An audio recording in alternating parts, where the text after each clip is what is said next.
Welcome to round 4 of the Parenting Roundabout podcast, the week of June 21st. I'm Terry Morrow, and I'm here with Nicole Eridix. Hello. And Catherine Haleko. Hello.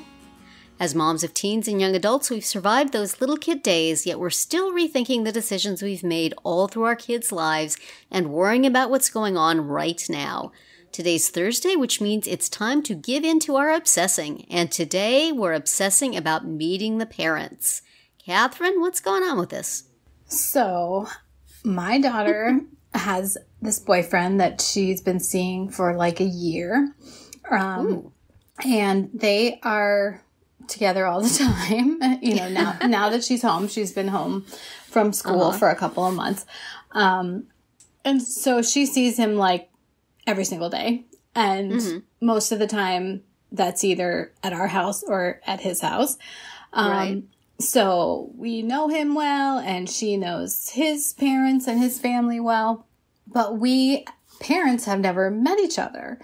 And like, it just recently I was like, I don't even know their names. She told me their names. So, you know, of course, for a long time, you know, COVID was going on and we weren't inviting people anywhere. And, and then also on and off the past year, my daughter's been at school. But you know, now she's home and pandemic stuff is easing up. And like I said, she sees him every single day.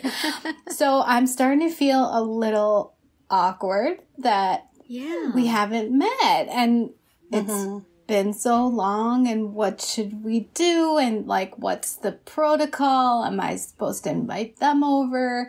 Like, should we all go out somewhere? I don't know. And I don't feel like we will have a ton in common. I mean, it's not that I'm not interested in knowing them, but I don't foresee us like hanging out all the time. So yeah, you're not looking for a friend. You're just wanting to make a contact. Right. So like, what do I do here? What does your daughter say? I haven't really talked to her about it. I mean, I did talk, like I said, I asked her what their names were. Have you scoped them out on social media now that you have their names?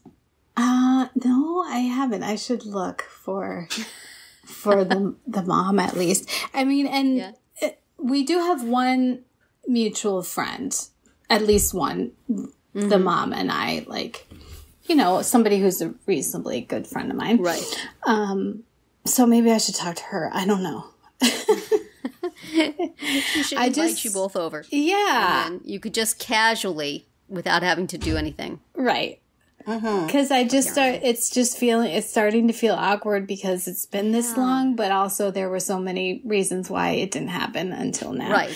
So, yeah. But like, for a while we didn't have to deal with this awkwardness. Wasn't that lovely? Don't you wish we could go back to it? You've gotten that shot a little bit. Yeah. And, you know, it's just one of those, like, if we didn't have the pandemic in there, I mean, there would have been, like, a period where they're seeing each other, but you don't really know if it's going to last, right? Yeah. So, like, when is the point where you reach out to that person, or do you? So. Yeah. The natural point is passed because of the pandemic, and now you have to find an unnatural point.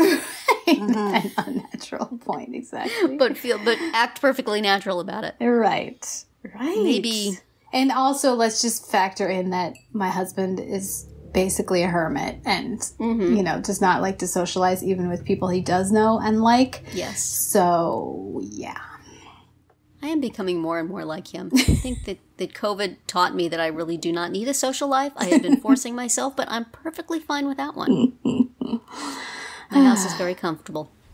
And I can go on the internet. But anyway, speaking of the internet, could you if you could find her on social media, you could send her a little message or something. Yeah. Send the mom, hi, isn't it funny that we haven't met yet? Yeah, that's true. Your son is delightful, or whatever. Right. We sure enjoy having him around all the time. I wouldn't want her to think I was like Get your kid. He's here all the time. Oh, this is so complicated. Yeah, I don't know. Nicole, have you been through this? It'll all fall into place. Oh, yeah. Yeah, it's kind of, with one of my son's significant others, we were actually quite good friends with the parents. And it's funny because the mom and I, like, we still kind of want to hang out with each other because we enjoy each other's company, but we know, like, both of our kids have, her daughter has gotten married and had a baby, and like our kids are definitely moving in their own direction, right? So we're kind of feeling like maybe there's enough time that's passed that it's appropriate we could meet for coffee, because we chat, over text, and once in a while we always wish each other happy birthday, and so I think it's getting to the point now where we're like, okay, maybe we can just grab a coffee one morning. I mean, I feel like if the person they've both moved on to other people, it's not like they're holding a grudge against that person. Or maybe they are, I don't know. Yeah, you can move on and still hold a grudge. Yeah.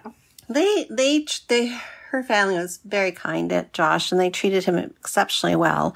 And as we did with his, their daughter. And then the other, subsequent people in both my son and my daughter's, significant others' lives, they either don't live in the area or divorced. It's, so there's a father that we will potentially meet one day, but yeah, there's really nobody else. So yeah, but, so it's kind of interesting, to see how, what those families are all about. Right. Right. So.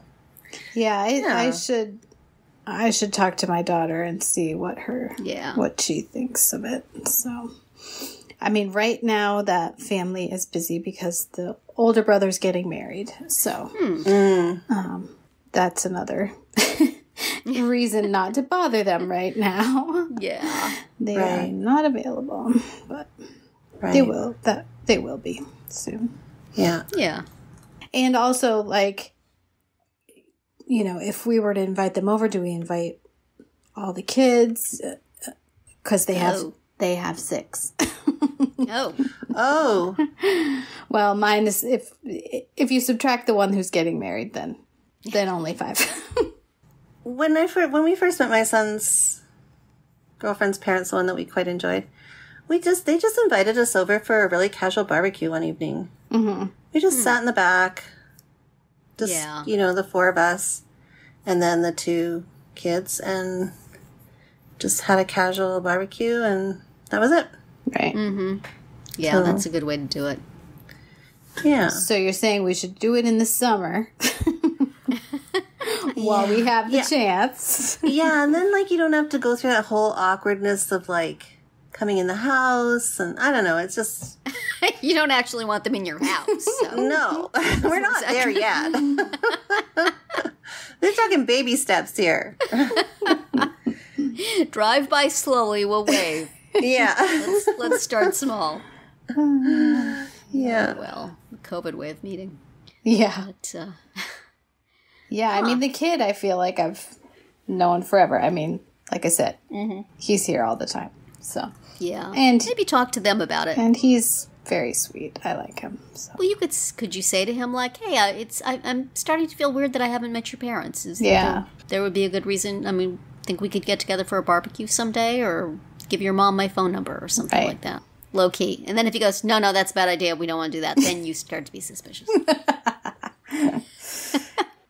This is something over which I have absolutely zero personal experience to contribute, so. It's just, one of those things that, yep. You don't really think about. Yeah. I don't know. There's not directions or etiquette books for Right. For this Yeah, well, I think keeping it casual seems to be if you can. Yeah. But Yeah. you seen pictures of them? No, but I'm sure I will after the wedding. Oh, there you go. There you go. I think you just need to stalk them on Facebook. I think so too. I mean, that would have been my first go-to. I know. How have Immediately. you not done that? That's my first, Yeah. we got to collect some information here. We need some data points. All right. Well, I'll do that next. I'll do that, and I'll talk to my daughter or her boyfriend himself about what to do in this scenario. Tell him to have his mother listen to this podcast. Oh, no. Definitely not. All right. Well, thank you. You've given me some good options. Start with the social media stalking and check with the teens and see what they have to say. Yes. So we'll start there, and maybe I can report back later. Report back. Okay. Yes. But that's it for today's Round 4. Tune in tomorrow when we'll share our Roundabout Roundup of things we've been using or enjoying lately that we think deserve a shout-out. Find all our episodes at parentingroundabout.com and talk back in the comments there, on our Facebook page, or on Twitter, where you'll find us at Roundabout Chat.